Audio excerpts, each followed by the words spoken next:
National press day नि थाखाय नोंथां आंनि मानगोनां रायजो राजानिसिम गोसो गोरबोनि खुलुमनाय बावगोरनाय जाबाय। दिनै नेशनल प्रेस डे बियो जोंनि थाखाय जोबोद गोनां सान, जाय सानखौ दिनै बुहुमनाङै बे नेशनल डे सानखौ फालिदों। नेशनल डे होननानै बुङोबा, नेशनल प्रेस डे होनना बुङोब्ला बियो मोनसे गणतन्त्रनि ब्रैथि खुन्थिया, जाय ब्रैथि खुन्थिया हादोरनि बा बुहुमनि सुबुं समाजखौ जौगानायाव आरो मिथिनायाव खौराङा बे प्रेस डे नि गेजेरजों गुवारै मिथिहोनाय जायो। आरो मोनफ्रोमबो हारिनि हादोरनि जौगानाय लामायाव ब्रैथि खुन्थिया जिथु बिफाननि जि मावफारिया बिथांमोना बिनि गेजेरजोंहाय मिथिनो हायो। तो खौरांलाइ गुबुन गुबुन खौरांलाइ आरो इलेक्ट्रनिक मिडियानि बे जौगालु मुगायाव दिनै हादोरनि जिखि थांखिनि हाबाफारिखौ जों खाथिसिननिफ्राय खाथिसिन मोननो हानायाव थांगासिनो दं आरो मोननो हागोन। दिनै खौरां बिजोङाव नांथाबनाय खौरांगिरिया गावनि गोग्गो मोनथायखौ मोननानै गावनि उदां मावनो गोनां बिबानखौ मावनो हानायाव जाहाथे गासै सरकारनिफ्राय लानानै गासै रायजो राजाया जाहाथे मोजां मदद खालामो, बिनि थाखाय दिनैनि बे गोथार मोनसे गोनां नेशनल प्रेस डे नि हाबाफारिजों आंनि गोसो गोरबोनि खुलुमनायखौ आरोबाव बावबावनानै आंनि बिबुंथिखौ जोंनि बे माहारियारि प्रेस डे बे हाबाफारिखौ क'क्राझार जिल्ला प्रेस क्लाब लोगोसे NTPC नि मददजों जों मोनसे ओंथिगोनां बे सानखौ फालिनाय जादों। बियो जोबोद गोजोनथाव बाथ्रा जोंनि थाखाय। खौरां बिजोंनि फोथाराव दिनै जोंहा मोनसे उदां मोनसे मावनायनि बे बुंनो गोनां बाथ्राखौ जों बे साननि गेजेरजों बुंनो मोननाय मोनसे खाबुखौ जादों। आरो बे नेशनल प्रेस डे खौ NTPC नि मददजों जों ओंथि गोनां दिनै फालिनो थांगासिनो आरो फालिबाय। जोंहा फुंनि हाबाफारियाव फिरफिला बिरहोनाय हाबाफारि दंमोन, बिबार बावनाय दंमोन आरो मुंख्लं जानाय बिथांमोननो जोङो मान बावदों। बेनि उनाव जोङो दान्दिसे सावरायगोन, लोगोसे गुबुन गुबुन हाबाफारिखौ जोङो ओंथि गोनाङै मावलांबाय थागोन। दिनै गोथार सानाव माहारियारि जिहेतु दिनै खौरांगिरि सान, आरो बे दिनाव आं साफ्रोमबो खौरांगिरि, डिजिटेल रिपर्टार, इलेक्ट्रनिक्स मिडियानि खौरांगिरिफोर आरो जायफोरा पेपाराव रिपर्टार हिसाबै बा खौरांगिरि हिसाबै मावगासिनो दङ, बिथांमोननिसिम आंनिफ्राय गोजोन हामलायनाय थाबाय दिनैनि बे गोथार सानाव। दिनैनि समाव आं बेखौनो बुंनो सानो जे खौरांगिरि बांबोगासिनो दङ। बांबोबाबो ओरैबादि माने मिडियानि हाउसआबो बांगासिनो दङ। डिजिटेल प्लेटफर्म मोनसे थांगासिनो दङ आरो गुबुनजों इलेक्ट्रनिक्स मिडिया आरो पेपार मिडिया। बे हिसाबै आङो बुंगोन जे जायासैलै, जिहेतु आथिखालाव डिजिटेल जार्नालिस्ट, इलेक्ट्रनिक जार्नालिस्ट आरो पेपार जार्नालिस्ट जों नुनो मोनो। मोनफ्रोमबो हाउसआव बा मोनफ्रोमबो बिथिङाव गाव गावनि इथिकजों खामानि मावलांनाया गोनांथि दङ। मानो होनबा बिथिङा अर्थात हाउसआबो बेलेग बेलेग प्लेटफर्मजों बांलांगासिनो दङ। बे हिसाबै रिपर्टार बा खौरांगिरिनि बिबाङाबो बांलांगासिनो दङ। बे हिसाबै जों बा खौरांगिरिफोरा जि प्लेटफर्माव खामानि मावदों, बे प्लेटफर्म बायदियै बिथांमोना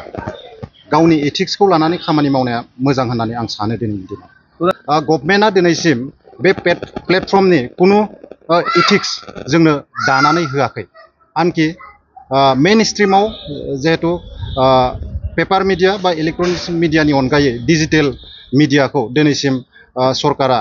आसामाव गुबुन स्टेटआव एक्सेप्ट खालामब्लाबो आसामाव दिनैसिम फुल प्लेजेड एक्सेप्ट खालामनो हायाखै बे हिसाबै जि प्लेटफर्माव थाया मानो खौरांगिरिया मोजाङै समाजनि थाखाय समाज डेभेलपमेन्टनि थाखाय नेगेटिभ बिथिंखौ एसे खमायनानै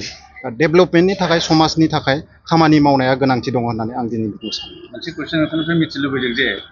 खौरां बिजोङा जे समाजनि जौगानाय राजखान्थिनि जौगानाय बायदि बायदि थासारिनि गुस्लायहोनायखौ मैखोमै मदद होयो बे बिथिङाव मा फोरमायनो खौरांगिरिया एक्सुवेलि समाज बिथिंनि मोनसे सिनस्रि बुंजागोन जायनि थाखाय खौरांनि बिजोंजोंनो बबेबा मोनसे बिथिंखौ डेभेलपमेन्टबो खालामनो हायो आरो आनडेभेलपबो खालामनो हायो आरो गाज्रिबो खालामनो हायो मोजांबो खालामनो हायो ओंखायनो जे आं आवगायाव बुंनाय बायदिनो गाज्रिखौ गाज्रियैनो दिन्थिनांगौ आरो मोजांखौ मोजाङै दिन्थिनांगौ खिन्थु आथिखालाव ओरैबायदिबो नुनो मोनो जे गाज्रि नङाब्लाबो गाज्रि बिथिंखौ बांसिन लानानै खामानि मावनाय नुयो माने इथिक्सखौ जों बाहायनाय खम नुयो ओंखायनो आं दिनैनि दिनाव दिनैनि बे गोथार सानाव साफ्रोमबो खौरांगिरिखौ आपिल खालामगोन बा बुंनो सानो जे गाव गावनि जिहेतु जोंखौ सरकारा किसुमान खेथ्रआव इथिक्स दानानै होदों जार्नालिस्टनि मोनसे इथिक्स दङ बे इथिक्स मथे खामानि मावनाया गोनांथि दङ होननानै आं दिनैनि दिनाव सानो प्रथमते আজি राष्ट्रीय प्रेस दिवस उपलक्षे सकलो साংবাদিক बंधुसकलक आंतरिक धन्यवाद जनाइছো আজি আমি राष्ट्रीय प्रेस दिवस उपलक्षे আমি कोक्राझार प्रेस क्लाबेও अनुष्ठीयকৈ আমি आयोजन কৰিছো আৰু এই সন্দৰ্ভত এটা কথা আমি ক'বলৈ বিচাৰো সমাজৰ ৰাইজলৈ এটা কথা আহ্বান যে আমাক সাংবাদিকসকলক মুক্তভাৱে কাম কৰিবলৈ দিব লাগে তেতিয়াহে এটা অঞ্চল বা এখন ৰাজ্যই হওক দেশে হওক তেতিয়াহে এটা উন্নয়ন হ'ব কিন্তু সাম্প্ৰতিক পৰিস্থিতিত অৱস্থা দেখিবলৈ পোৱা গৈছে যে আমাৰ হাত ভৰি যেন বন্ধা আজি কিছুদিনৰ পৰা তেনেকুৱা হৈছে যদি কিবা এটা অসামাজিক কাম কাজ হওক বা কোনো দুৰ্নীতি বিৰোধী যদি কেতিয়াবা লিখিব বাতৰি পৰিৱেশন কৰিবলগীয়া হয় তেতিয়াহে সেইটো আমাৰ ওপৰত প্ৰেছাৰ আহে আৰু এনেকুৱা দেখা যায় আমাৰ বহুত সাংবাদিক এই এনেকুৱা কাৰ্যকলাপৰ কাৰণে বহুত সাংবাদিক আমাৰ আক্ৰমণৰ বলি হৈছে যাতে এনেকুৱা ধৰণৰ পৰিস্থিতি নহয় সেইকাৰণে চৰকাৰক আমি আহ্বান জনাইছো আৰু আমাক সাংবাদিকসকলক মুক্তভাৱে আমাক কাম কৰিবলৈ দিবলৈ লাগে नेशनल प्रेस डे है आज पूरा भारतवर्ष नेशनल के पत्रकार समाज राष्ट्रीय प्रेस दिवस का पालन कर रहे हैं और उसके साथ साथ हम लोग भी कोकराझार में राष्ट्रीय प्रेस दिवस का पालन कर रहे हैं मतलब कोकराझार प्रेस क्लब और हमारे यहाँ पर NTPC के सहयोग से हम लोग राष्ट्रीय प्रेस दिवस का पालन कर रहे हैं और राष्ट्रीय प्रेस दिवस हम पत्रकार बंधुओं के लिए बहुत ही महत्वपूर्ण दिवस है इस दिन हम